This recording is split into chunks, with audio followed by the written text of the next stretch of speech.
Ok, buenos días a todos nuevamente. Entonces, hoy ya nos toca hablar de los conceptos abstractos de cuerpo y espacio vectorial. Entonces, recordando un poco lo que hicimos la vez anterior, vimos que los polinomios sobre los reales tienen un problema, que no todo polinomio real tiene raíz real. Entonces, con eso nos movimos a los complejos y bueno, construimos de manera algebraica los números complejos, básicamente como está aquí, es, es un conjunto de clases de equivalencia, pero estas clases de equivalencia las podemos ver, ¿dónde está?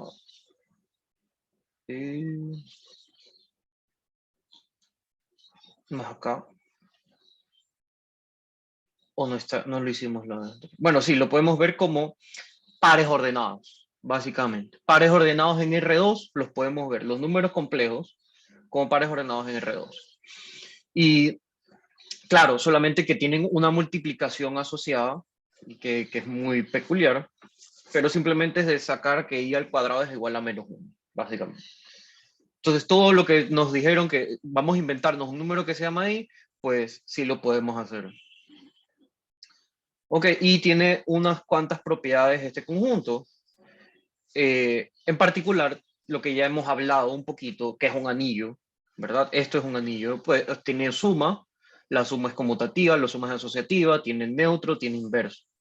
Y tiene una multiplicación, y la multiplicación es asociativa, tiene un elemento de identidad, la multiplicación es conmutativa de paso y se distribuye con respecto a la suma. Entonces todo eso me dice que es un anillo conmutativo, ya. Pero hay una cosa más, que cumplen también los números complejos, es que todo elemento aquí hay un error. Todo elemento no nulo, entonces vamos a ponerle aquí un asterisco. Esto, normalmente cuando tú tienes un conjunto, por ejemplo, los reales, decimos reales asterisco, son los reales de menos el cero. Los reales sin el cero. Si tenemos los enteros estrellitas son los reales menos, perdón, los enteros menos el cero. Y bueno, así los mismos, los racionales y los complejos estrellitas son los complejos sin el cero. Entonces, bueno, para todo, para todo, en para todo complejo no nulo existe un inverso multiplicativo. Y estas 9 propiedades de aquí, el de tener dos operaciones, suma, resta y multiplicación, perdón, suma, resta, bueno, suma, multiplicación, que cumplan propiedades, ¿no? Que se puedan invertir, que tengan neutros y que se distribuyan de cierta forma. Esto es lo que nosotros llamamos un cuerpo o campo. ¿Okay? Entonces, vamos a ir al TF nada más para ver la definición que está ahí escrita.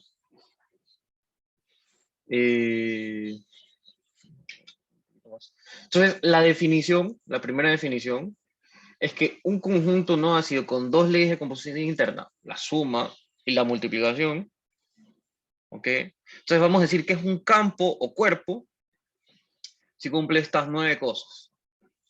La suma sea asociativa, exista un neutro de la suma, exista elementos inversos para la suma, la suma sea conmutativa, ahora la multiplicación debe ser asociativa,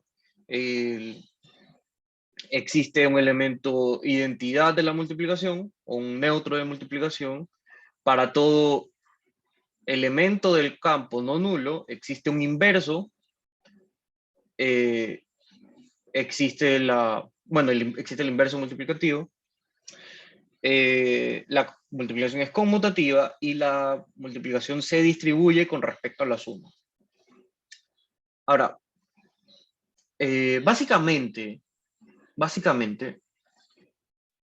digamos como tratar de aterrizar un poquito más el concepto. Nosotros en los números reales tenemos ciertas operaciones.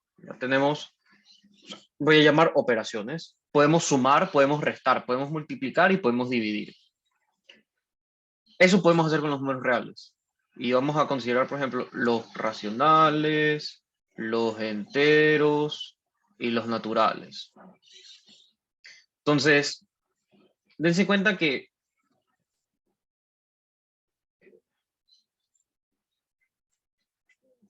disculpen esta cosa tan fea que hice. Pero no, por ejemplo, en los naturales podemos sumar, no podemos restar en los naturales, porque la resta de naturales, déjame poner esto con otro color que después se confunde con la X que puse acá de multiplicar. Entonces, en los naturales podemos sumar y podemos multiplicar. No podemos restar porque no siempre la resta de naturales permanece en los naturales. Y la división en los naturales, bueno, peor. Ahora, en los enteros, o sea, lo que hacen los enteros es que a los naturales les permite hacer las restas. Entonces podemos restar, podemos sumar, podemos multiplicar, pero no podemos dividir. Entonces, para dar el siguiente paso a definir una división, ¿verdad? O sea, que la división se mantenga cerrada en los enteros, porque podemos hacer el algoritmo de la división, pero no es una división. ¿Ok? O sea, digamos que o sea, las fracciones no existen en los enteros. Entonces, luego con los racionales, sí se puede sumar, se puede restar, se puede multiplicar. Y por la construcción, los racionales lo que te permiten es la división. Puedes hacer divisiones. Entonces, los racionales cumplen estas cuatro cosas, estas cuatro ideas. Podemos sumar, podemos restar, podemos multiplicar y podemos dividir. Y la multiplicación y división, la suma y la resta son inversos de sí mismos. O sea, la suma, la resta es el inverso de la suma. Bacán. Entonces, cuando en un conjunto tengas dos operaciones y que, bueno, también que se distribuye, ¿no? A por B más C. Esto ya está, digamos que se garantiza, ¿no? O sea, si tú tienes dos operaciones o cuatro operaciones, o sea, puedes sumar y tienes su inverso la resta. Si tú tienes multiplicación y tienes su inverso división y además se distribuye la multiplicación con respecto a la suma, lo que tú tienes es un campo. Si tú puedes sumar, restar, multiplicar, dividir, suena repetitivo, pero es para que quede bien claro a los que no tengan claro o los que más o menos no tenían esta razón de por qué se estudia o por qué se dice campo o por qué es importante. Bueno, puedes sumar, puedes restar, puedes multiplicar, puedes dividir y la multiplicación se distribuye con respecto a la suma. Entonces, eso es un campo. Entonces, todo esto que está aquí en 9 enunciados es básicamente la idea de tener las cuatro operaciones aritméticas básicas que se pueden hacer con regla y compás, como decían los griegos. Y bueno, tenemos esto. Básicamente, si es que tienen que acordarse o quieren recordar el orden, digamos, en que se escriben estas cosas, lo primero es que tenemos la asociatividad, tenemos la identidad de la suma, tenemos elemento inverso y tenemos la conmutatividad. Y sí, por ponerle letras. Pero, o sea, primero es de la suma y luego es de la multiplicación. Entonces tenemos la asociatividad de la multiplicación, tenemos la identidad de la multiplicación o el neutro multiplicativo, tenemos el inverso multiplicativo y tenemos la conmutatividad de la multiplicación. Y bueno, finalmente, la distribución. La distributividad de la multiplicación con respecto a la suma. Listo, entonces, ese es el concepto, eso es un campo. Y aquí tenemos unos ejemplos. Los reales con sus operaciones convencionales son un campo. Porque, bueno, es el campo por excelencia, digamos, el más importante, el que más conocemos, el que todo el mundo sabe quiénes son. Tenemos los números complejos, esa cosa que nosotros construimos, como tiene inversos multiplicativos, también es un campo. O sea, básicamente, a los polinomios donde no se puede dividir, nosotros les metimos a alguien que sí puede hacer división. Y bueno, otros ejemplos tenemos Q, ¿verdad? Porque aquí hablamos Q tiene suma, resta, multiplicación, división. Y Z no es un campo. RX no es un campo. Y este último ejemplo, ZP, es el conjunto de clases de equivalencia módulo P, si es que recuerdan más o menos, algo lo comentamos. Tal vez en otra ocasión lo hablaremos más.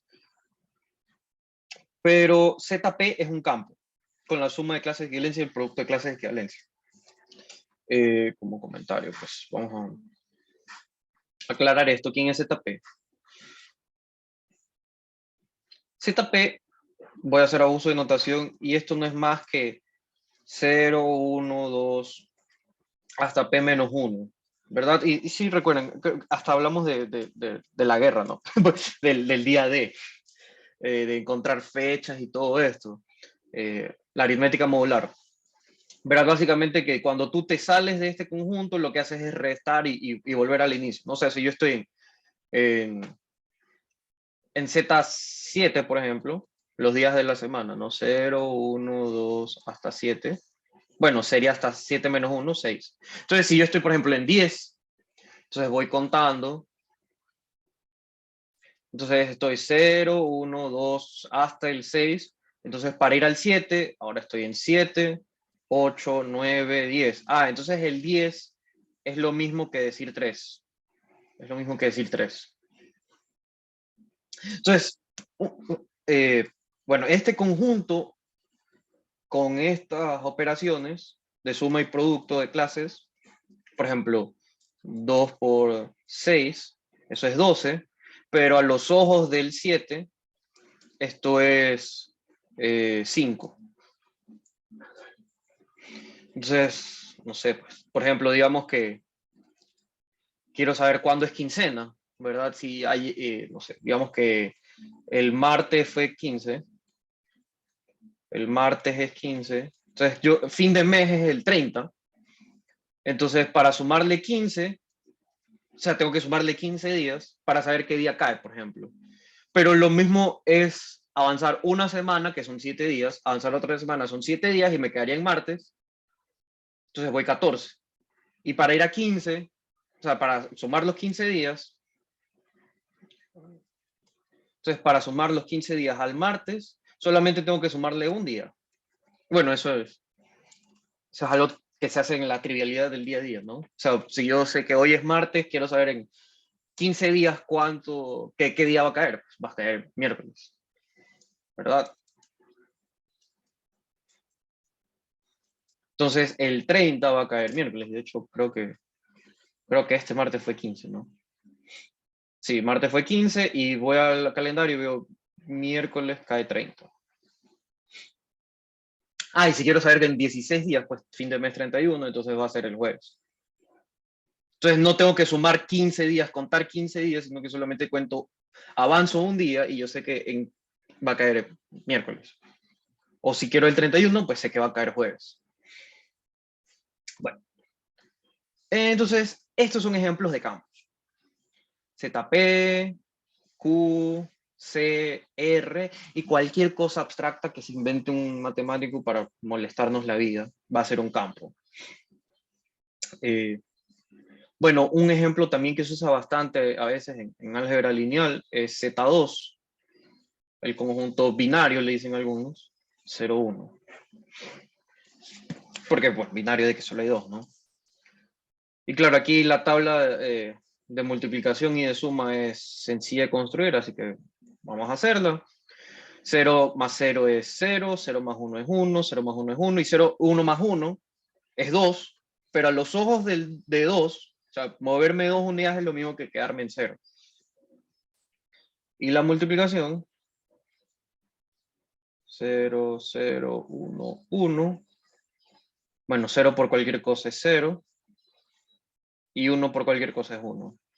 Entonces esa es la tabla de la suma y de la multiplicación. Bueno, es bastante usado en algunos ejemplos de cosas abstractas, o bueno, como ejemplo de espacio vectorial, pero realmente a nosotros no nos interesa esto porque nosotros ya tenemos motivación de hablar de espacios más grandes o de espacios más chéveres que hablar de Z2. Tal vez como ejercicio se pueda considerar algunos ejemplos, pero... Ajá. Tal vez también en Olimpiadas, en ejercicios de Olimpiadas, tal vez se utiliza Z2, ZP, y te dice, considera el espacio vectorial de estas cosas, y como son finitos, como que algo de probabilidad vas a tener que utilizar, ¿no? Porque en cosas finitas puedes hacer probabilidades. En fin, así que vamos a avanzar un poquito más, ahora que ya espero que esté clarísimo que es un campo y ejemplos de eso. Entonces, si tenemos dos campos, K y L, vamos a decir que son isomorfos, ¿verdad? Recuerden, isomorfismo, isos, misma o igual, morfos, forma. Son isomorfos, tienen la misma forma, tienen dos campos, tienen la misma estructura, si hay una correspondencia biyectiva, una función biyectiva de K a L, o de L a K, porque es biyectiva, pues, no sé. Tal que la suma se distribuye y la multiplicación también se distribuye. Parece lo que hablábamos de transformaciones lineales. Parece. De hecho, es la misma idea, es isomorfismo. Un isomorfismo es algo, una función que te relaciona dos conjuntos que distribuye sus operaciones. Porque claro, aquí estamos hablando de la suma en K y esta es la suma en L.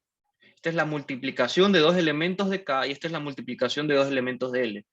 Pero lo que te dice el isomorfismo es que tú puedes ver estas dos cosas como que fuesen lo mismo. Y claro, eso es lo que estábamos haciendo nosotros con espacios vectoriales, ¿no? Y bueno, básicamente podemos ver que R es isomorfo a un subconjunto de C. Y más que nada esto, primero es para el comentario de que R es isomorfo a un subconjunto de C, ya que dense cuenta que R no es subconjunto de C, porque R es un conjunto de números reales. Entonces los elementos de R son números reales y los elementos de C son clases de equivalencia de polinomios. Entonces yo no puedo decir, sabes que R es un subconjunto de C. Yo puedo embeber, es la palabra formal, embeber, puedo incrustar, puedo meter a los reales por una función a un subconjunto de C y va a ser isomorfo a un subcampo de C. Namely, vamos a considerar, podemos decir como que la complexificación de C, complexificación es un término real que vamos a utilizar más adelante, o sea, no real, o sea, como que un término usado que vamos a hablar más adelante. Pero claro, básicamente lo que vamos a hablar es que a un real X le asignamos X más Y0. ¿Ok? Y sí, asimismo, Q no es un subconjunto de R y N no es, pero lo que podemos hacer es incrustar los conjuntos los podemos incrustar. O sea, en la construcción formal no son subconjuntos, pero se los puede embeber, que es cuando son como subconjuntos, pero por la formalidad no son subconjuntos, pero se los puede añadir, se los puede agregar, se los puede ver como subconjuntos. Ok. Entonces, hay una idea matemática, como comentario también final de esta cosa, que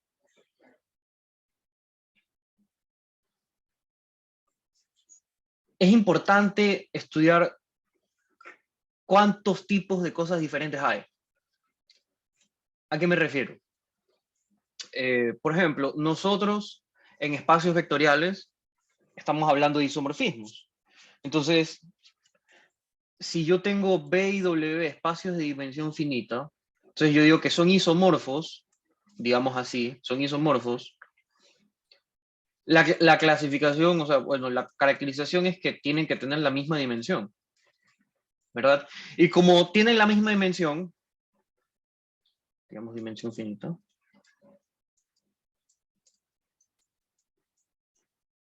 entonces, lo único que los diferencia es la forma en que yo los estudio, porque todas estas cosas, B yo lo puedo mandar a R a la N, Y W también lo puedo mandar a R a la N, digamos que la dimensión es N, ¿no?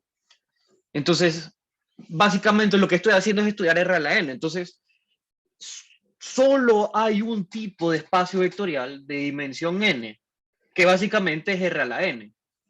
Entonces, digamos que yo considero la clase de espacios vectoriales solo R, ¿ok? Si yo hablo de... no, vamos a abrir ya un nuevo documento. Entonces, si yo hablo de la clase, porque no es un conjunto, la clase de todos los espacios vectoriales, B es espacio vectorial, vamos a leer.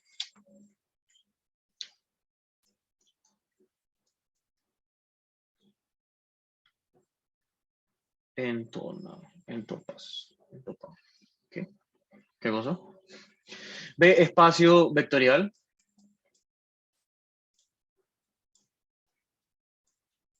Entonces, hay pocos tipos de estas cosas realmente que sean distintas. Primero está la clase de... Bueno, básicamente, el morfismo aquí, o la relación de equivalencia, B es relacionado a un L, si tienen la misma dimensión. Entonces, yo puedo clasificar espacios vectoriales, los que son isomorfos al espacio nulo. Tengo aquí una clase. Bueno, pongámosle el espacio de dimensión 0. Luego hay un solo tipo de espacio que se llama R1, que son los espacios vectoriales de dimensión 1, luego están los espacios vectoriales de dimensión 2, y así hasta Rn, y R a la omega, y R a la X. Las funciones que van de un conjunto X a R forman un espacio vectorial de dimensión cardinalidad de X. En fin, entonces como les digo, a los matemáticos les interesa clasificar, saber qué tipos de espacios hay. Y bueno, si les ponemos más restricciones, pues podemos hablar de un espacio vectorial normado. Entonces, la clasificación ya no sería solamente por el isomorfismo, sino que tiene que ser una isometría que vamos a definir pronto, que es una isometría. Entonces cambia la clasificación de cosas. Pero bueno, siempre van a estar, o sea, los espacios de dimensión 1 y todos los espacios, perdón, R a la 1 y todos los espacios de dimensión 1 forman una sola cosa. Son una sola cosa. Entonces, ¿por qué estoy hablando de esto?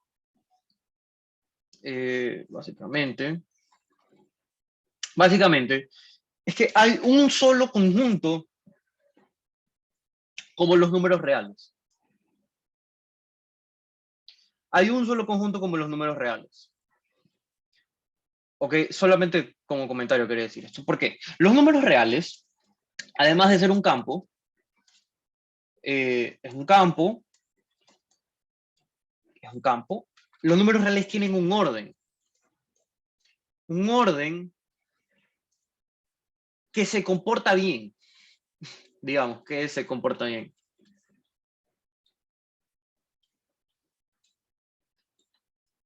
Es lo que llamamos un campo ordenado.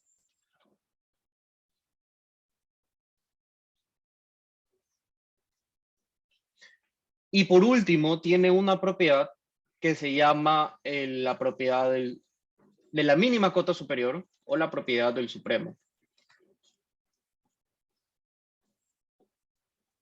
Que dice que todo conjunto acotado superiormente y no vacío tiene una cota superior mínima o tiene un elemento supremo. Por ejemplo, si yo considero el conjunto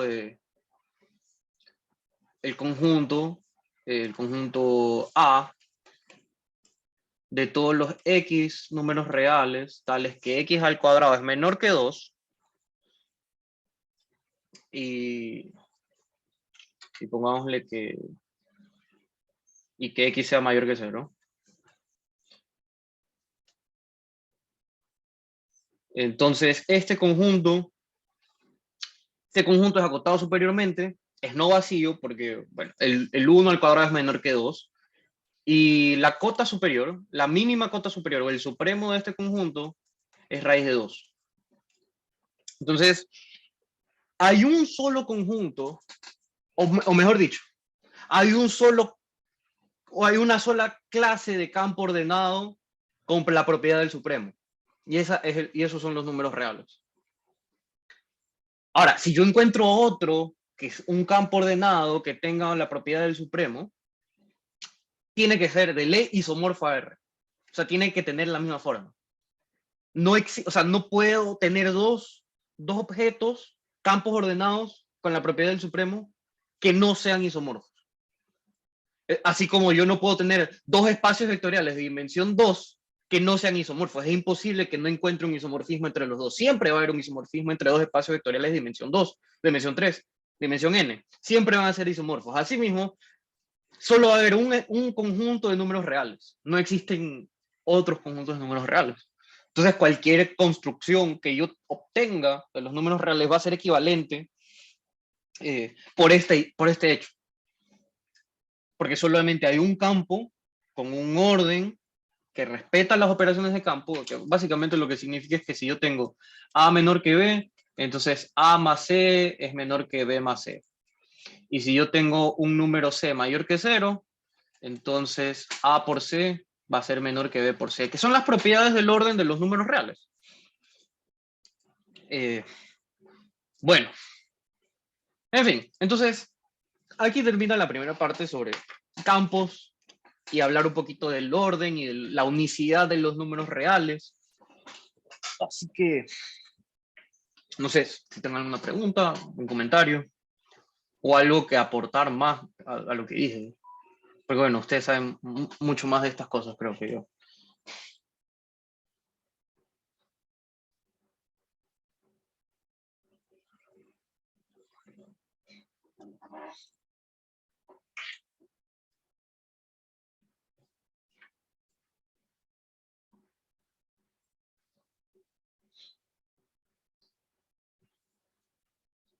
Ok, en otras palabras,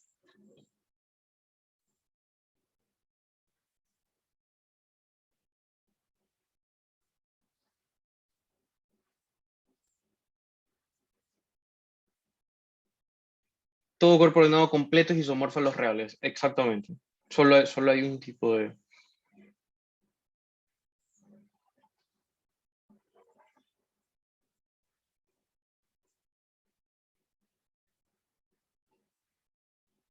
en todo.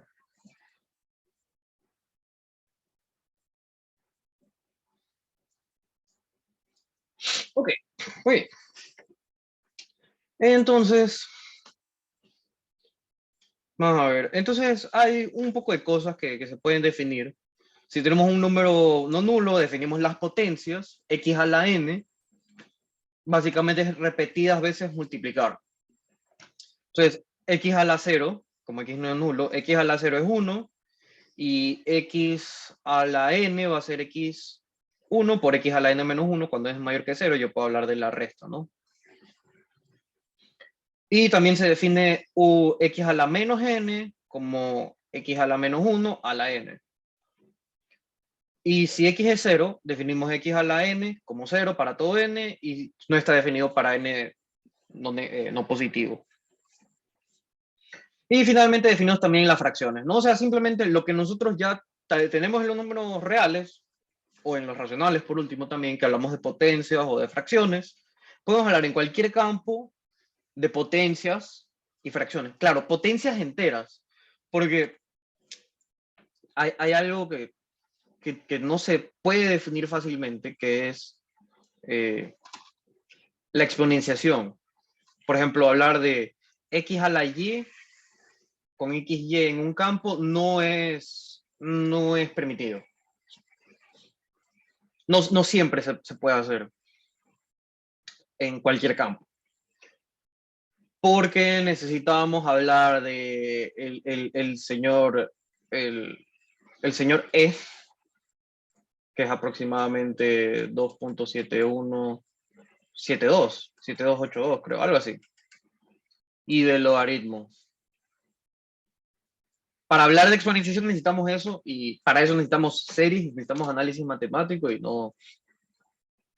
Así que lo único que se puede definir son las potencias y las divisiones.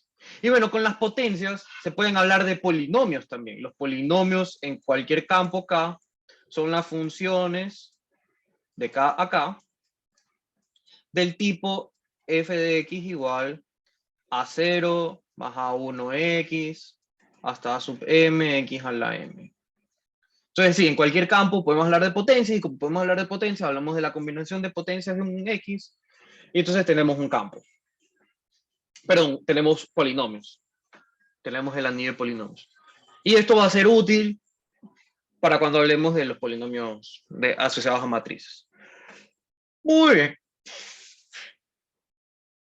Así que bueno, ahora sí, vamos a entrar al verdadero protagonista, los espacios vectoriales. Entonces, recordemos, esta es la tercera vez que definimos un espacio vectorial, pero básicamente tenemos un conjunto con una suma y un producto por escalar. ¿Ok? Y vamos a decir que es un espacio vectorial si cumple que la suma es conmutativa, la suma es asociativa, existe el neutro de la suma y existe el inverso de la suma. Esas son las cuatro propiedades que se repiten bastante, ¿no? Se repiten, de hecho, si recuerdan, las llamamos un grupo. Pero se repite aquí, se repite en la definición de campo, se repite en los anillos, en fin.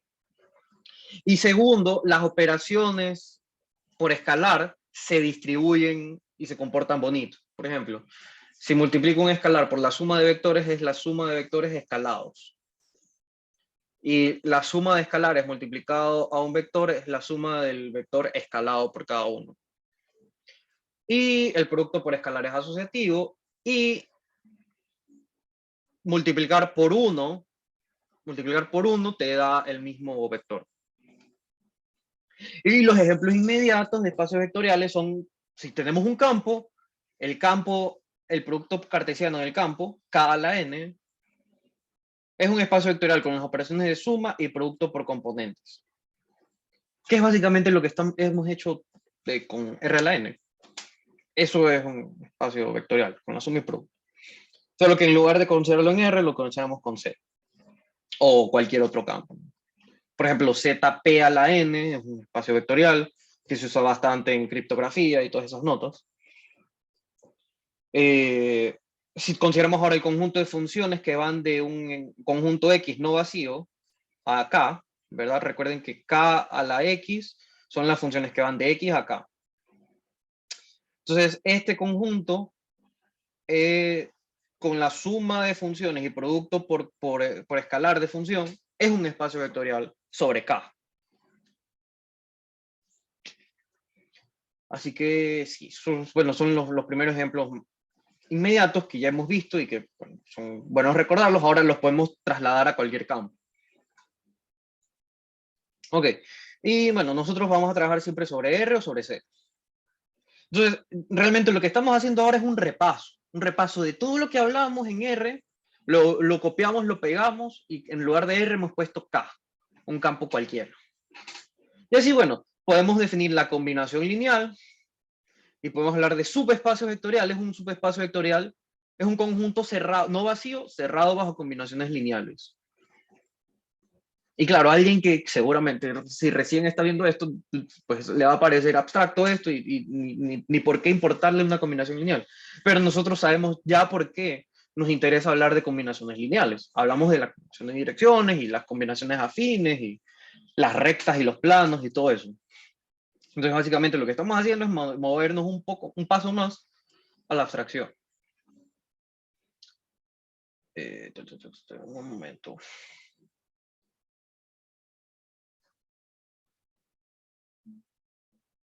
Ok. Entonces, claramente U es cerrado bajo combinaciones lineales finitas, es decir, si hacemos combinación de n vectores, una combinación lineal de n vectores, es cerrado también, un subespacio vectorial. Y U pertenece a Perdón, el 0 pertenece a todo subespacio vectorial, ¿no? Porque podemos ver la transformación, la combinación nula, perdón. Y bueno, aquí tenemos un ejemplo, el conjunto de polinomios, yo lo llamé hace un rato, k de x, k de z, realmente no importa, pero el conjunto de polinomios es un subespacio vectorial del espacio de funciones que van de k a k. El conjunto de polinomios es un subespacio vectorial del espacio más grande. Y ahora tenemos unas cuantas propiedades aritméticas que creo que no las hablé, pero antes. Así que vamos a demostrarlas. Siempre es bueno volver a las bases. Y esto no importa. Vamos a ponerlo igual. Entonces, se cumplen estas propiedades, que menos 1 por b es igual a menos b, y que alfa por 0 por cualquier cosa es 0, 0 por cualquier vector es el vector 0, y alfa por b es igual a 0, si alfa por b es 0, entonces uno de los dos tiene que ser 0. Entonces vamos a probar.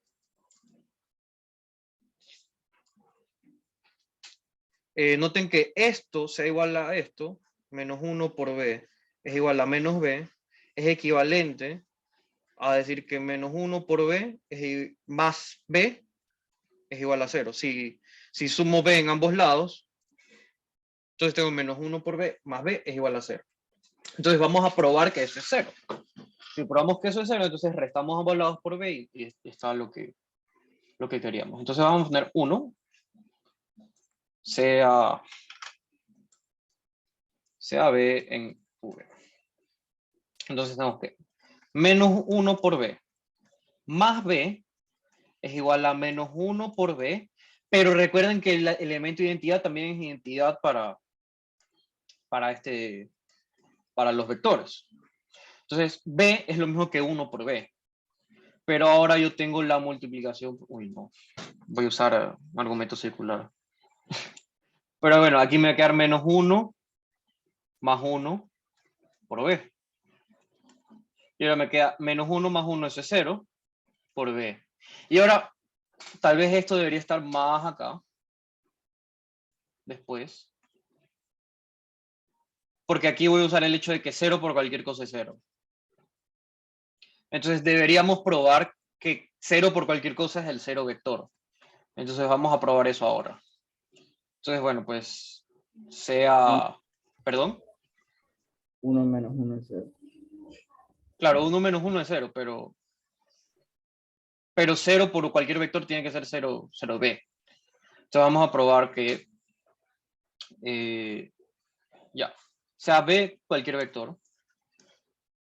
Entonces el 0 del campo, recuerden, realmente no deberíamos, pero simplemente como para especificar, este es el 1 del campo, este es el menos 1 en el campo.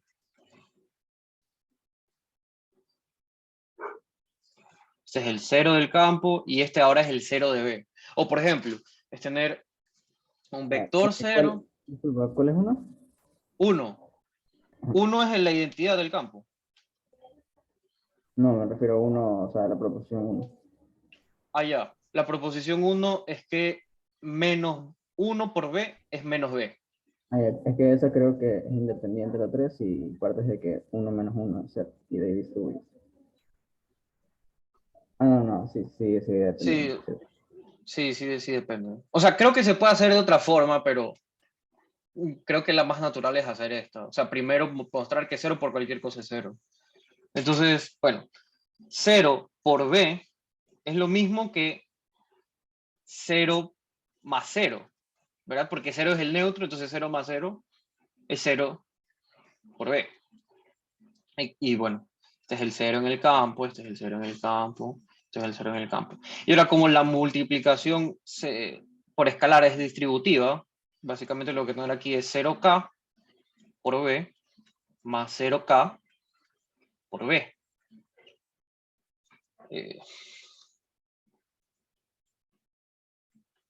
Y ahora voy a restar por el inverso de 0 por k.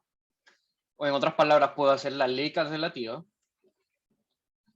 O bueno, vamos a restar. Este menos no es el menos del inverso del campo, sino es el menos el opuesto del vector. O podría ser más específico todavía. Voy a sumarle el opuesto de este vector. Ya, y esto es igual a 0k b más, bueno, como es asociativa, puedo asociar como me convenga, más el opuesto de 0k por b. Y ahora esto me queda, esto con esto son inversos, entonces me queda el 0 vector. Entonces el 0 vector es igual a alfa, perdón, al neutro del campo por b más el 0 vector. Pero el 0 vector es 0, pero 0, cualquier cosa más 0 te devuelve cualquier cosa. Entonces el 0 vector es igual a 0k por b. Ok, entonces ahora sí probamos que 0 por cualquier cosa es 0. O sea, el escalar 0 por cualquier vector te da el 0 vector. Ok, bueno, en realidad esta es la 3, ¿no? Entonces, sí, debería de reescribir esto y poner esto primero para luego probar esto. Y ahora vamos a ver que cualquier cosa por 0 es 0. Entonces, vámosle a la proposición 2.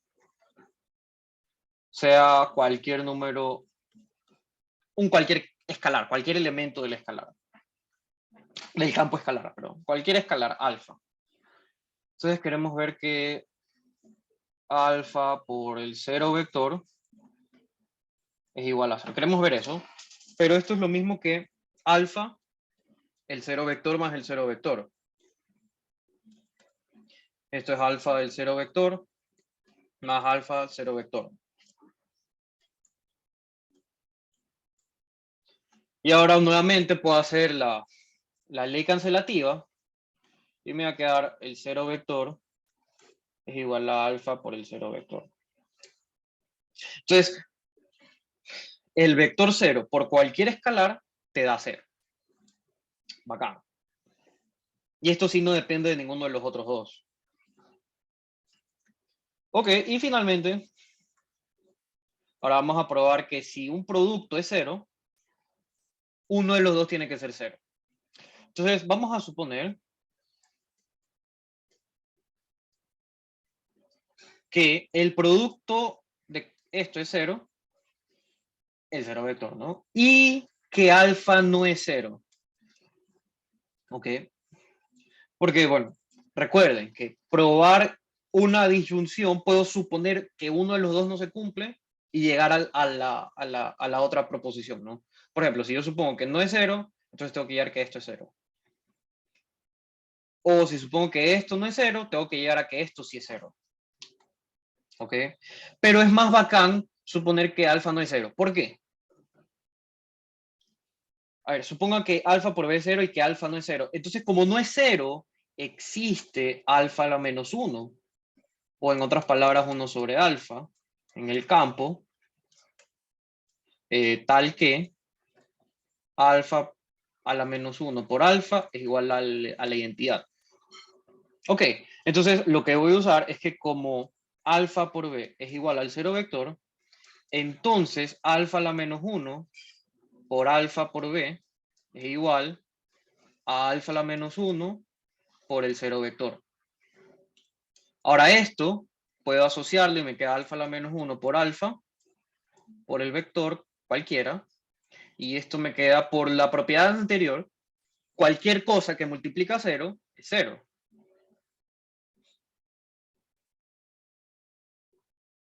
Entonces, y bueno, esto es alfa a la menos 1 por alfa, eso es 1 por b, eso es 0. Y esto por los axiomas de espacio vectorial, 1 por el vector, bueno, este es el neutro en el campo, ¿no? Entonces, este no le queda otra que b sea el 0 vector.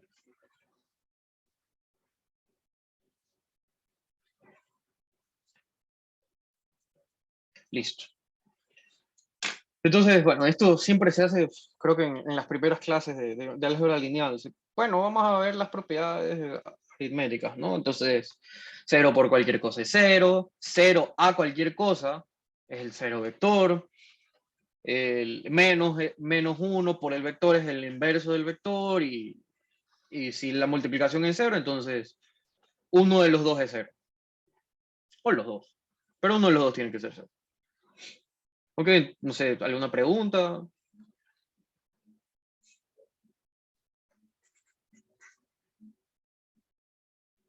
Son ejercicios bonitos y sencillos de hacer. Entonces, ahora vamos a seguir repasando unas otras cosas, pero denme un minutito, ya regreso.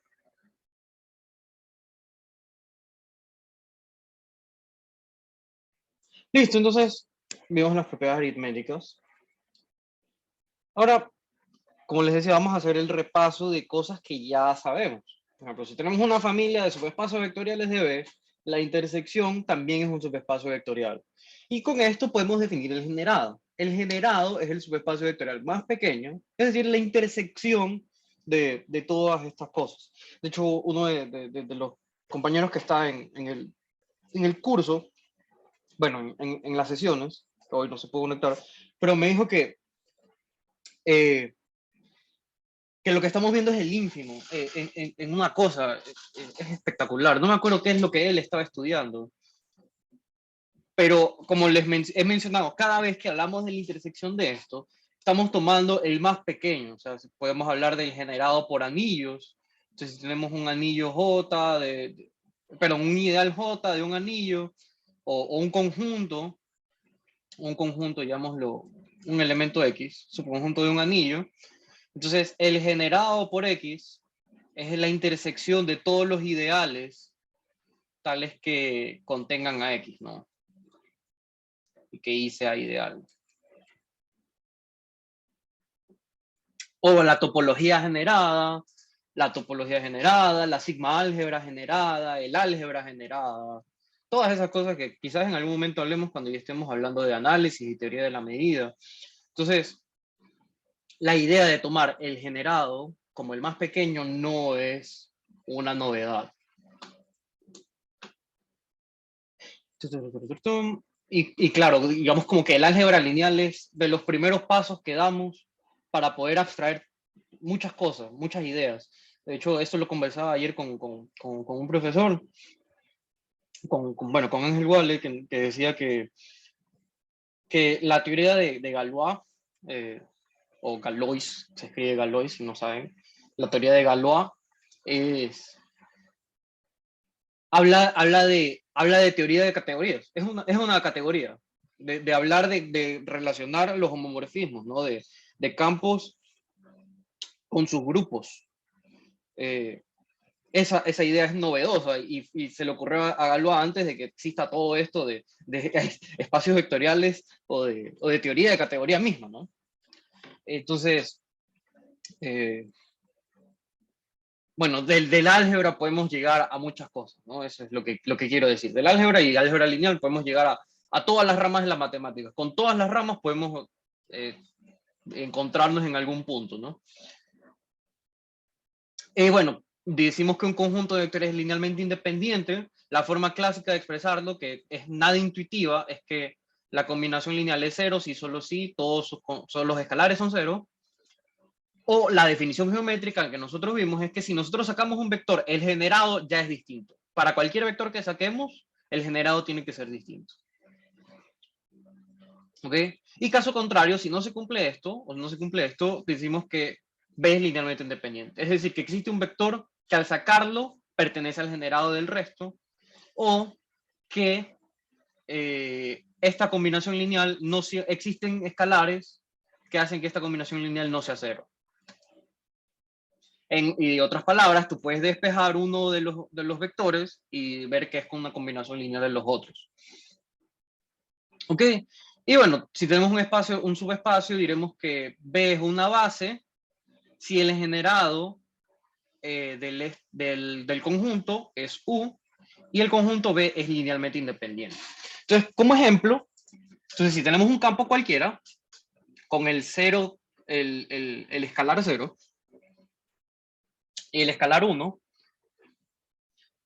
podemos definir el delta de Kronecker, el delta de Kronecker, sí, el delta de Kronecker, el delta IJ, como 1 cuando I es igual a J y 0 cuando I es distinto de J. Entonces definimos EJ como este conjunto, o sea, fijamos un J y decimos que delta IJ básicamente es el vector que tiene 1 en la posición J y 0 en las demás. Entonces, este señor, E1, E2 hasta N, es una base de K a la N. Un ejemplo más concreto todavía es que E1, si tenemos N igual a 4, por ejemplo, E1 va a ser 1, 0, 0, 0, E2 va a ser 0, 1, 0, 0, E3 es igual a 0, 0, 1, 0 y E4 es igual a 0, 0, 0, 1.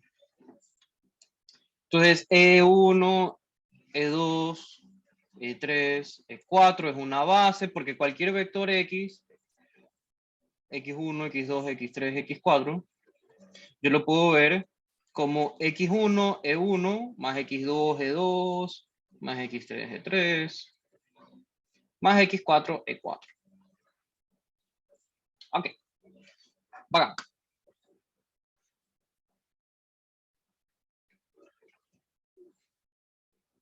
Entonces, eso básicamente significa esto. Claro, como tenemos n dimensiones, pues podemos tener más de estas cosas. Mejor dicho, vamos a tener más de estos y más componentes. Entonces, la manera formal de escribirlo es con delta IJ, el delta de Kronecker. Ok, y aquí tenemos el teorema, que es básicamente, usamos el lema de Zorn para decir que todo espacio vectorial tiene una base. Un segundo, yo definí ya que es un espacio de dimensión finita. Ah, sí, me salté esta parte. Perdón. Perdón. Sí, sí, o sea, sí, bueno, me salté. O sea, ya lo hemos definido. Bueno, diremos que un espacio es de dimensión finita si existe un conjunto finito que lo genera. Entonces, creo que no está por aquí todavía. Ajá, sí, bueno. El lema de reducir a una base. Si tenemos un conjunto generador, entonces existe una base, o sea, yo le quito elementos hasta que sea una base. Y bueno, también tenemos el lema de extender a una base. Si tenemos un conjunto linealmente independiente, podemos extender de una base. Ok, entonces, ¿qué?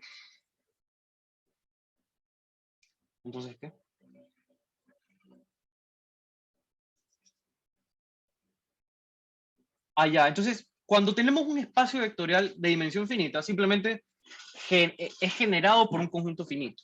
Entonces, a ese conjunto finito que lo genera, lo podemos reducir a una base y ahí ya podemos decir, todo espacio vectorial de dimensión finita tiene una base. ¿Por qué? Porque tiene un conjunto finito que lo genera y ese conjunto que lo genera lo puedo reducir a una base. Ok, bacán. Pero el trabajo es más complicado cuando tenemos espacios de dimensión infinita y ahí es cuando usamos el lema de Zorn. O bueno, podemos usar el lema de Zorn en realidad en cualquier espacio vectorial, pero... En fin. Entonces, lema. Si B es dimensión finita y U es un subespacio de B, entonces cualquier subespacio es de dimensión... Básicamente, si B es de dimensión finita, cualquier subespacio también es dimensión finita. Y esa demostración ya la vimos hace tiempo. Simplemente, digamos que por contrarrecíproco de esto, si U es de dimensión infinita, o sea, si hay un subespacio de dimensión infinita, entonces el espacio más grande es de dimensión infinita, que es lo que hablamos de los polinomios, ¿no? Nosotros tenemos el espacio de funciones, y tenemos los polinomios contenidos en el espacio de funciones. Entonces, nosotros sabemos que este sujeto es de dimensión infinita. Mención infinita. Y como infinita. Entonces, como este es dimensión infinita, el más grande también tiene que ser dimensión infinita, no le queda otra. Y bueno, ahora sí está, bueno, el lema de podemos extender un conjunto linealmente independiente a una base, podemos reducir a una base, y bueno, aquí hablamos acerca de las cardinalidades, que básicamente si tengo dos bases, si tengo dos bases, tienen que tener la misma cantidad de elementos, y eso en consecuencia en los espacios de dimensión finita, bueno, nos ayuda a caracterizar los espacios vectoriales solamente por la cantidad de elementos de la base.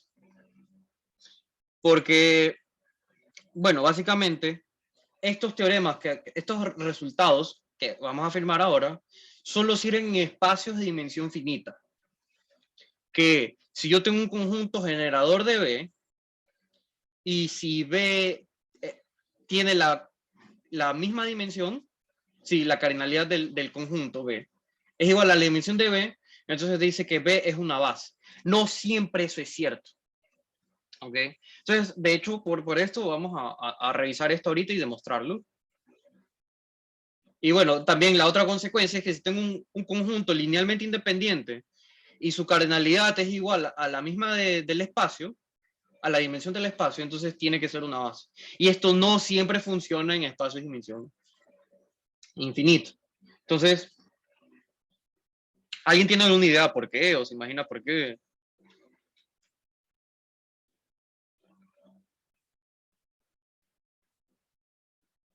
¿Se imagina el por qué? ¿Por qué solo funciona en espacios de dimensión infinita? ¿No?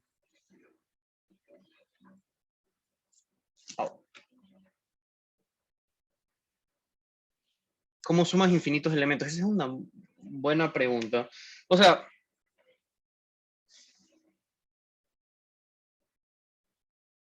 para sumar infinitos elementos necesitamos análisis, primero. Entonces, o sea, necesitamos el concepto de norma y convergencia. Ya, no, la cosa es que nosotros definimos, se define combinación lineal como, se define combinación lineal como qué? Como un número finito. Las combinaciones lineales son finitas. ¿Ok? Entonces, por ejemplo, si yo tengo el espacio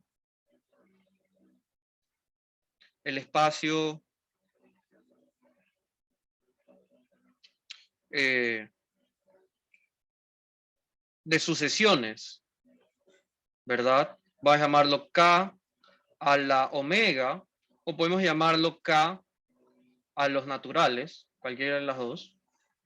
En la literatura se acostumbra a llamarlo K a la omega.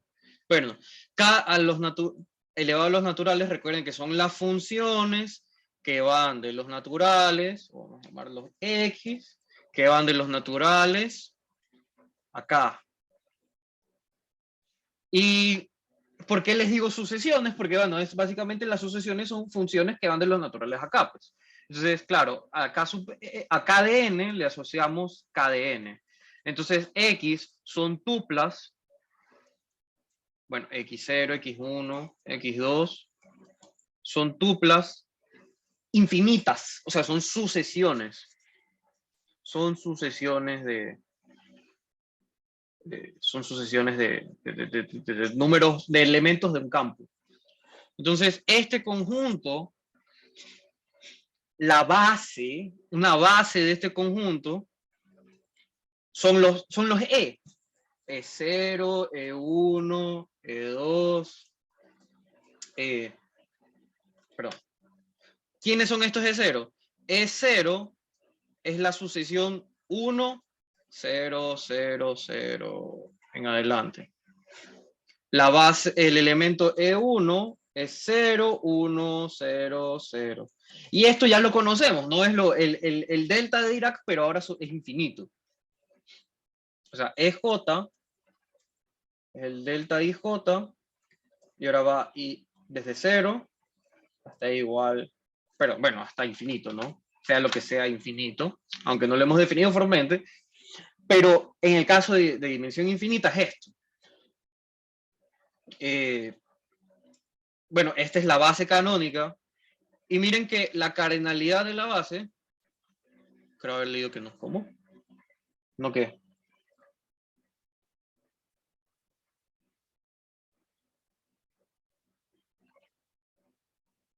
¿Que no qué? Que no es una base. ¿Cómo demuestras que genera AKN? Sí, eso es un problema. Sí, bueno, o sea, si no es una base de Schauder, de hecho, creo. Claro, porque vas a tener una suma infinita o podríamos hablar de las sucesiones eventualmente cero, que eso es más chévere. El libro de Schwartz lo llama las sucesiones que son eventualmente cero. Ok, vamos a considerar este ejemplo un poco más restringido, pero podemos decir que existe un natural, un punto. No me gusta representar esto. Sí, está en el libro. Sí, a ver, déjeme construir bien el ejemplo. Sí, porque si no, no quiero decir cosas que no son. Vamos a llamar C0 el conjunto de todas las funciones, las sucesiones a un campo, tales que existe un momento en que f de n es igual a 0 para todo n mayor o igual que n. Es decir, existe un punto. Para espacios de dimensión infinita vamos a utilizar bases de Schauder que vamos a definir en su momento cuando estudiemos análisis funcional. O sea, una parte de análisis funcional.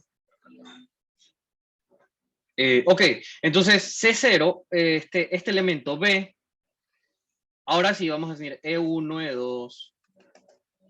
Básicamente la familia de todos los E sub J, que son delta IJ, y va desde 1 hasta lo que sea infinito, estos elementos claramente pertenecen aquí, ¿verdad?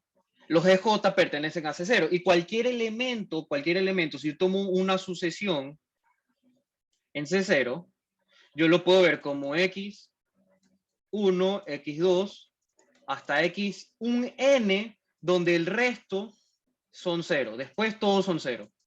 Desde ese momento todos son 0. Entonces, claro, yo puedo escribir a X como X1, E1, más X2, E2, y así, para que la combinación sea finita. Eso es lo que estaba fallando en el anterior ejemplo. Ok, entonces dense cuenta que la cardinalidad de B, que tiene sentido. Claro, aquí estoy tomando una combinación finita de elementos de la base. Cualquier X lo puedo ver como una combinación finita de elementos de la base. Ahora dense cuenta que la cardinalidad de la base es infinito. Y ahora tomemos el conjunto B1 como E2, E3, E4. Es decir, me olvidé, es B menos E1. Y ahora, infinito menos 1 sigue siendo infinito. Pero el generado de B1 es diferente del espacio. Es diferente del espacio C0. ¿Esto qué quiere decir? Que tengo un conjunto linealmente independiente de misma cardinalidad que todo el espacio y no es una base. Es decir, lo que está fallando, nosotros tenemos un conjunto linealmente independiente con cardinalidad igual a la dimensión del espacio y no es una base. Falla que no es una base. ¿Por qué? Porque este resultado solamente sirve en espacios de dimensión finita. Y lo mismo se puede hacer para acá. Tengo un conjunto generador. Pues bueno, este X de aquí, yo puedo agregarle B unido con X y tengo B2 y este conjunto genera todo el espacio porque todo el espacio lo represento como elementos de B. Entonces, este conjunto genera, el conjunto es infinito, pero no es linealmente independiente, o sea, no es una base. Este conjunto genera, tiene la misma cardinalidad que la dimensión del espacio, pero no es una base. ¿Cuál es el problema? Que no es dimensión finita. Que el espacio C0 no es de dimensión finita.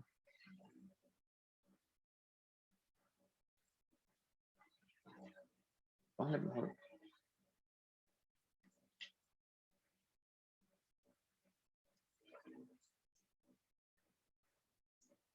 Ok, muy bien.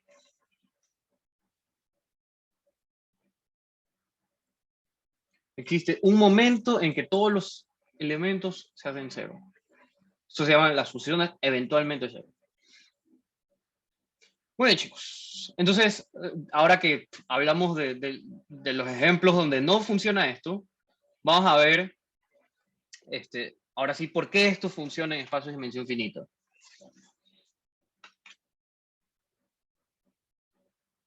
Entonces, vamos a probar el primero. Entonces, noten que vamos a llamarla B1, una base de B, ¿verdad? B1 es una base B. Existe porque todo espacio vectorial tiene una base. Y de paso, como B es de dimensión finita, este conjunto es finito. ¿Ok? Y ahora, sea B tal que el generado de B es igual a B. Ahora, si B no es una base,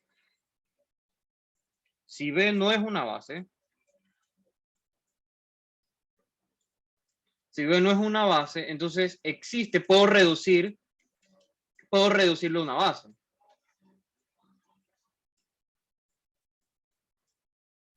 Puedo reducirlo a una base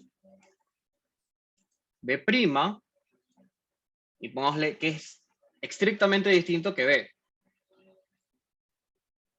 Puedo reducirlo a una base B', y ahora por lo anterior, B1 tiene que tener la misma cardinalidad que B'.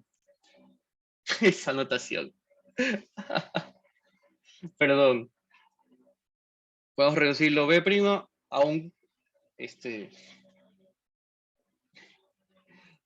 B1, perdón, podemos reducir B a una base B'. Y ahora por tanto, B1 tiene la misma cardinalidad que B', y esto es estrictamente menor que la cardinalidad de B. Esto es, la cardinalidad de B es distinta a la cardinalidad de B1, la base. ¿Ok? Entonces, dense cuenta que si no es una base, entonces tienen distinta cardinalidad. Por contrarrecíproco, si la cardinalidad es igual, tiene que ser una base. Entonces ahí terminamos. Y ahora para el otro es similar. O sea, si tomemos un conjunto lineal independiente, si no es una base, la puedo extender a una base. Y de esta forma, bueno, vamos a escribirlo, ¿no? Vamos a hacer la segunda proposición. Entonces, sea B2, bueno, B1, una base de B. Y sabemos que la cardinalidad de B1 es menor que infinito. Ok, entonces, si B no es una base, como es linealmente independiente, se puede extender.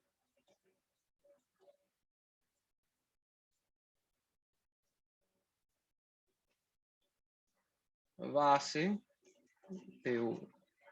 Extiendo a B' base de V. Y por lo que sabemos, B' va a tener la misma cardinalidad que B1. Pero esto es estrictamente menor que la cardinalidad de B. Por tanto, la cardinalidad de B es diferente que la cardinalidad de B'. Entonces, por contrarrecíproco, si la cardinalidad es igual y B es linealmente independiente, entonces, bueno, pero bueno, esto de la cardinalidad de B1 básicamente es la dimensión del espacio, ¿no? Déjenme aclarar eso, ¿no? Esta es la dimensión de B. Esta es la dimensión de B.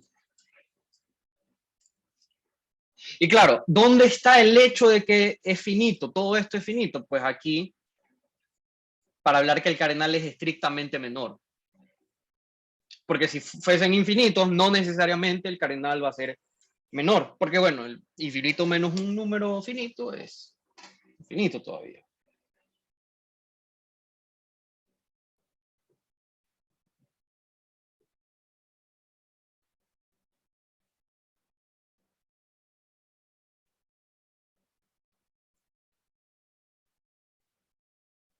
Ok, ¿alguna pregunta?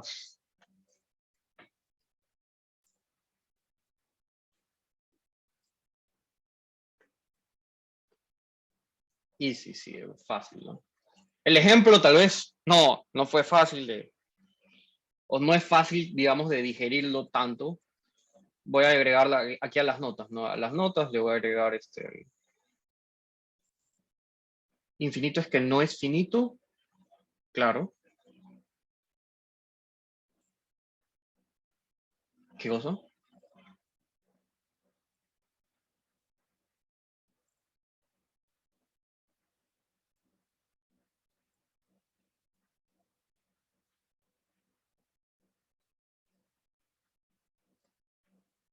Sí, bueno, no hemos definido tampoco qué es finito, qué es infinito, ¿no? Finito es cuando hay una biyección a un subconjunto finito de natural. O sea, bueno, ya, ya nos vamos a meter en una definición no puede ser negativa. ¿Qué? ¿Cómo? ¿Qué cosa? Entonces, decimos que algo es finito, o digámosle A es finito, si existe una enumeración, ¿no? Que va de n a A, biyectiva.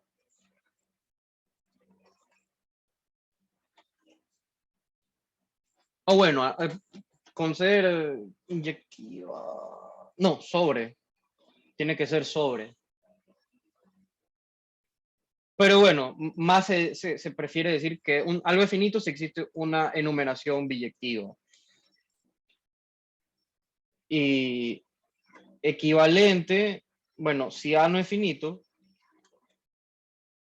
A no es finito, o se dice infinito, si no existe esta cosa. No sé a qué te refieres con que una definición no puede ser negativa. O sea, la definición de conexo es una definición negativa, no hay una separación. Entonces, no sé si a eso te refieres con negativa. A no es finito, si A no es infinito. Bueno, es muchas cosas que algo no es. Uh, no sé. No sé específicamente a qué te refieres. A es infinito,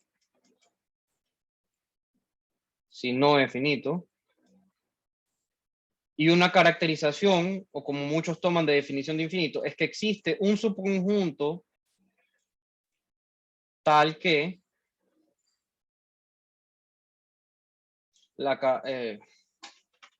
que existe una biyección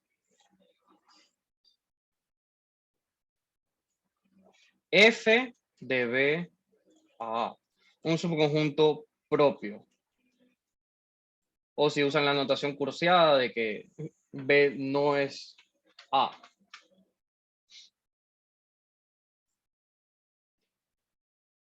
Bueno. ¿Y por qué se usa esta caracterización? Porque todo conjunto finito, para cualquier conjunto finito no existe, o sea, para cualquier conjunto no existe esa biyección. Entonces, se define, es infinito si existe un conjunto tal que hay esta biyección. Bueno, esto tal vez lo hablaremos con más detalle en otro mundo. Es finito o infinito en el contexto de conjuntos. Claro, la cardinalidad. Básicamente estamos hablando de la cardinalidad.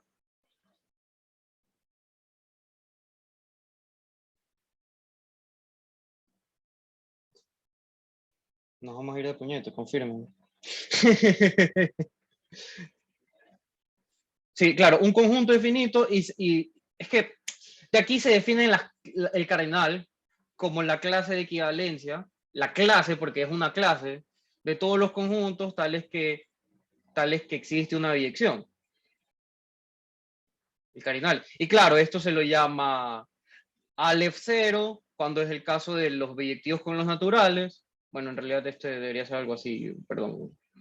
Bueno, pero es como una, es la A de los hebreos, en hebreo. Aleph 0, está el cardinal del continuo, que son todos los conjuntos isomorfos perdón, que son biyectivos con los reales. Y bueno. Y bueno, luego están los cardinales finitos, que básicamente son estas cosas de aquí.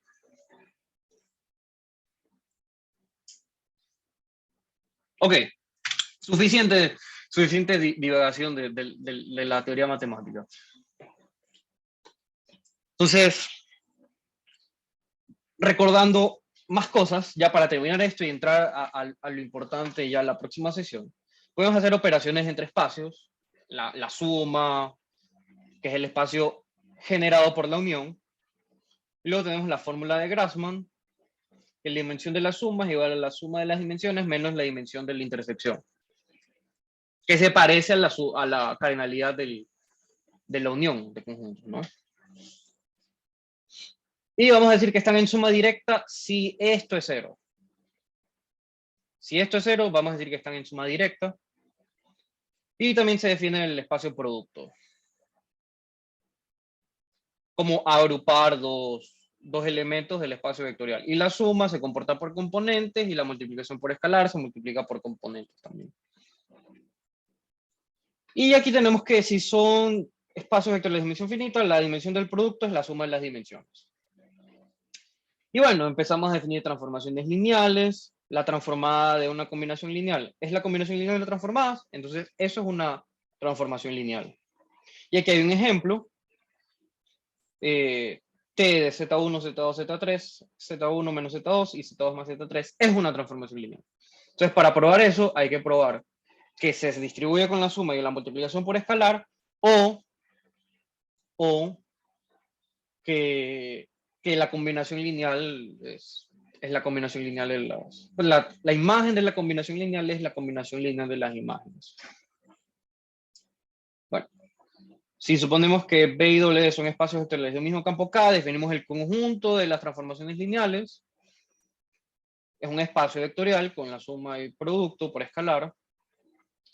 Denotamos el conjunto de operadores lineales como L de B. Y denotamos el dual del conjunto de los funcionales lineales. Es decir, los que van del espacio B al campo. Y bueno, si tenemos una base y un conjunto de elementos en W, unos elementos en W, entonces existe una única transformación lineal que manda cada elemento de la base al correspondiente W sub J. Y con esto llegamos a que si tenemos dos espacios de dimensión finita, entonces la dimensión del espacio de transformaciones de B a W, la dimensión de ese espacio es la multiplicación de las dimensiones. Y si tenemos una transformación lineal, definimos el núcleo, el kernel y la imagen como esto, ¿verdad? Recordando. Y se define la nulidad de la transformación como la dimensión del núcleo y ρ, el rango de la transformación, como la dimensión de la imagen. Y aquí hay un resultado muy importante, que si tenemos un espacio de dimensión finita, entonces la dimensión del espacio es igual a la suma de la nulidad más el rango. Eso es para cualquier operador. La única restricción es que B sea dimensión finita. Ok, bueno, T es inyectiva si solo si el núcleo es el cero vector. Tenemos que T es un isomorfismo si es biyectiva. Y si existe un isomorfismo entre B y W, diremos que son isomorfos. Si T es biyectiva, entonces hay una proposición que realmente no la mencionamos mucho, pero que si T es biyectiva, existe la inversa, y la inversa va a ser una transformación lineal también. Bueno, aquí hay una proposición interesante que básicamente nos dice que el isomorfismo es una relación de equivalencia entre espacios vectoriales, que es algo que comentamos al comienzo. Si tenemos tres espacios vectoriales sobre un campo K, entonces U va a ser isomorfa a U, y si U es isomorfa a B, entonces B es isomorfa a U, y si U es isomorfa a B y B es isomorfa a W, entonces U es isomorfo a W. Es decir, transitividad. Aquí esto es la reflexividad y esta es la... No, esta es la reflexividad y esta es la simetría. Y bueno, para la caracterización en espacios de dimensión finita, tenemos que son isomorfos, sí y solo si las dimensiones son iguales. Porque ahí construimos una transformación lineal del espacio al otro, mandando un elemento de la base a otro elemento de la base. O sea, una permutación se le dice. Bueno, y si tenemos espacios de dimensión finita, las siguientes proporciones son equivalentes.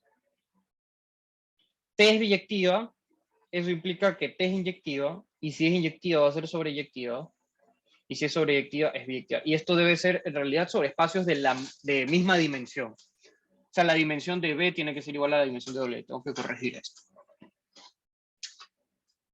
Y luego, bueno, si tenemos un conjunto de operadores, pues recuerden todas estas propiedades. La suma es conmutativa, la suma es asociativa, existe la transformación nula, existe la transformación menos T, la multiplicación por escalar se comporta bien, y la multiplicación de operadores, que es la composición, también se comporta bonito. Y por último, coordenadas. Déjenme ver si esto es lo último aquí. Sí, coordenadas. Las coordenadas, que es lo más importante, digamos, cuando hablamos de espacios abstractos, mandarnos de vuelta acá a la M. Entonces, si tenemos una base de B, se define el isomorfismo de coordenadas, que dado un vector de la base lo manda al correspondiente elemento en cada la M, al elemento de la base canónica. Por ejemplo, si B es igual a alfa 1, B1, más así hasta alfa M, B sub M, el vector de coordenadas de B va a ser alfa 1, E1 hasta alfa M, EM. Y bueno, también tengo que escribir que esto es el vector en K a la M, alfa 1, alfa 2, hasta alfa M.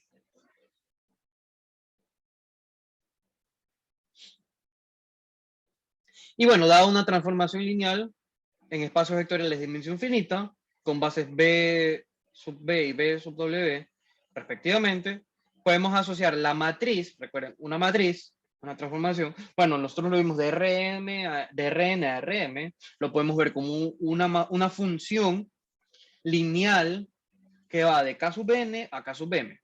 Eso es una matriz. En general se podría tomar incluso hasta anillos y cosas así, pero preferible sobre campos. Entonces podemos asociar una matriz tal que la transformación es igual a leer las coordenadas del vector, aplicar la matriz y a este nuevo vector que está en K a la M, esas coordenadas las traducimos al espacio vectorial B. O en otras palabras, este diagrama de aquí, este diagrama conmuta. ¿Ok?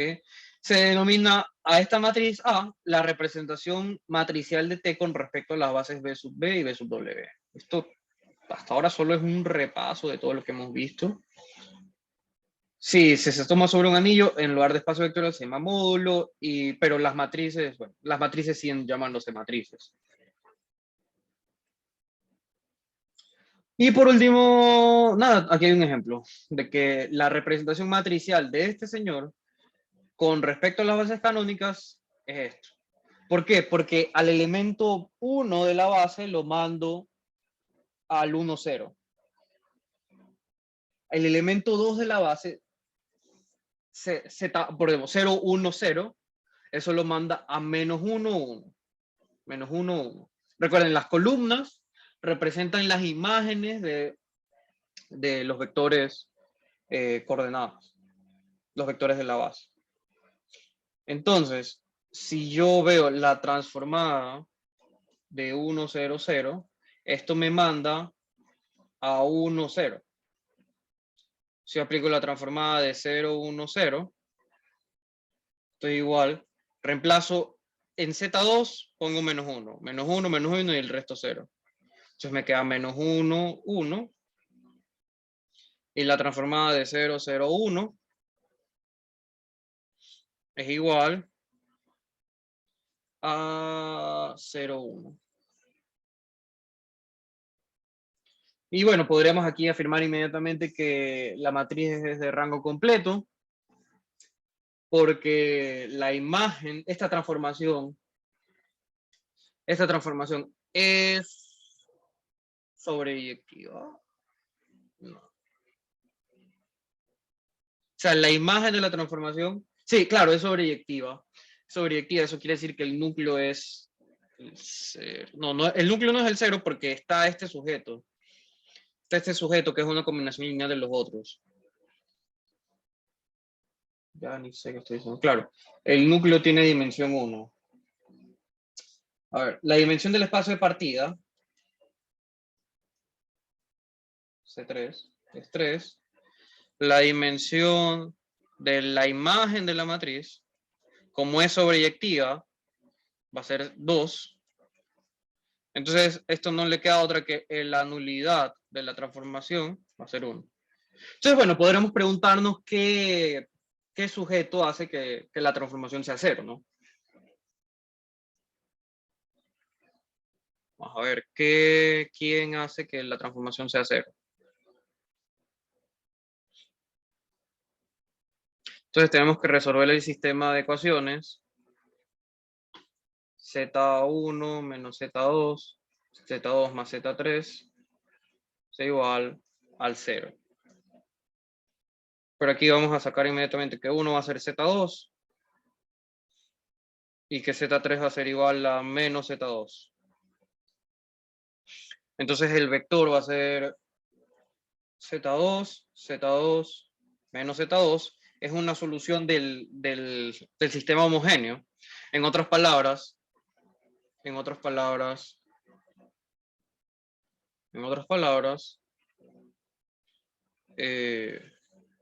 sea, la solución es Z2, 1, 1, menos 1. Entonces, el vector 1, 1 menos 1 me da el 0.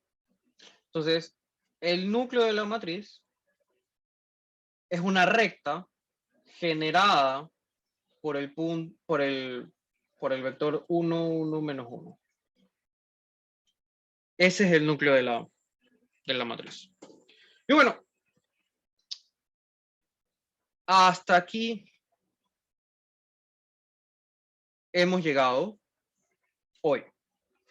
Entonces, lo único que hemos hecho fue tratar de abstraer un poquito qué es un campo, discutir un poquito acerca de qué es infinito y qué no es infinito. Y repasar todo lo que sabíamos ya, todo lo que hemos visto estas últimas semanas, traerlo a campos abstractos. Bueno, no todo, faltan los productos internos, pero eso lo hablaremos después. Lo siguiente que vamos a ver, lo próximo que vamos a ver, vamos a empezar a hablar de la teoría espectral, que básicamente son vectores y valores propios. Vamos a hablar de eso, vectores y valores propios. Y claro, motivados por los espacios invariantes. Los espacios invariantes son los que motivan a la definición de vectores y valores propios. Así que la próxima clase vamos a empezar a usar GeoGebra otra vez. Vamos a graficar unas transformaciones y vamos a ver qué pasa con la deformación de espacios y todas esas cosas.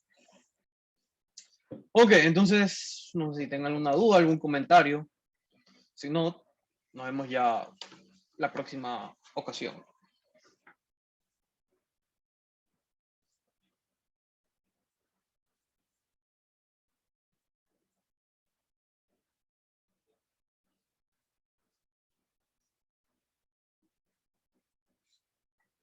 ¿No?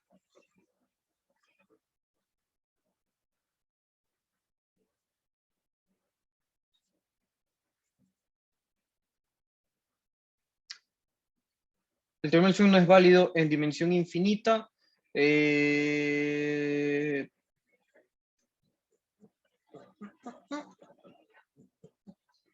A ver, ¿dónde está esto?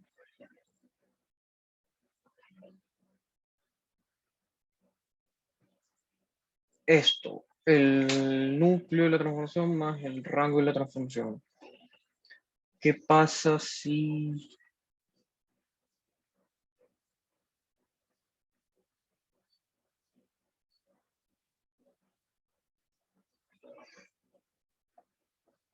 No lo sé. No sé si el teorema de la elección no es válido. Algo tiene que fallar. O sea, lo que falla, o sea, en la demostración de esto se usa que son finitos, ¿no? Porque ρ de t es un subespacio de B, ¿verdad? Ρ de t es un subespacio de B, entonces este espacio tiene una base finita. Y esa base finita la podemos extender a una base de B y vemos qué pasa con la imagen de T de la base. Y eso me llega y eso me lleva a encontrar una base del núcleo de T, perdón, de la imagen de T. Que sería la dimensión esto menos esto. Entonces, realmente lo que se prueba es que ρ de T, perdón, sí, el ρ de T es la dimensión de B menos rho de t, menos nu de t. Eso es lo que se prueba.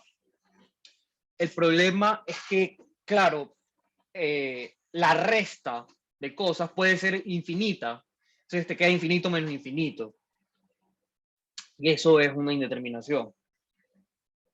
O tampoco puedes sumar ambos lados, rho de t, y tener infinito. Entonces, en la demostración, digamos, sí se usa el hecho de que son finitos, ¿no?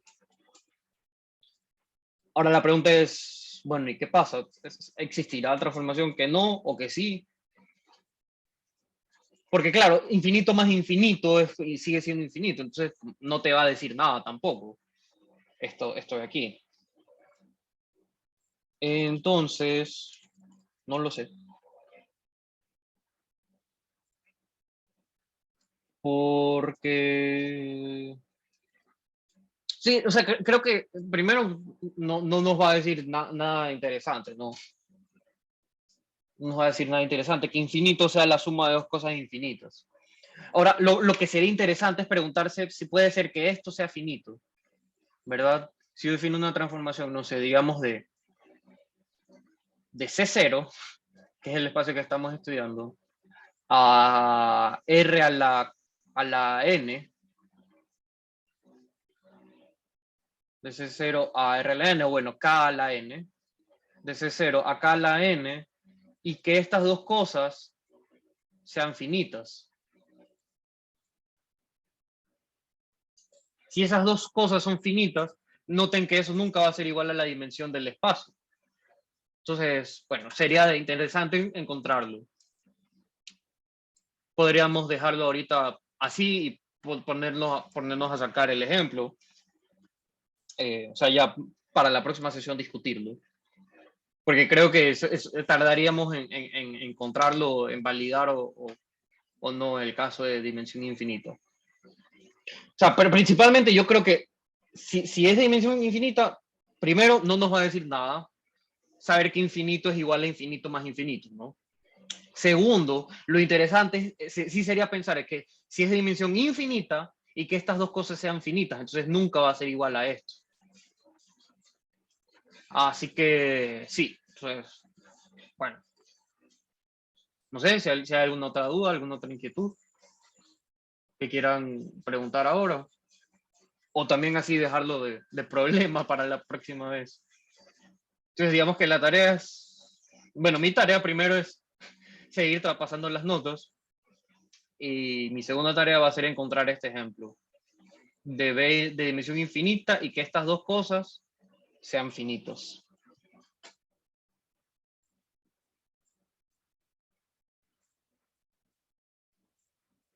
Ok, creo que ya no, pensemos en esa transformación. Que ya no que. Sí, pensemos eso, ya. Sí, dejemos ahí, vamos a pensar esto y nos vemos otro día.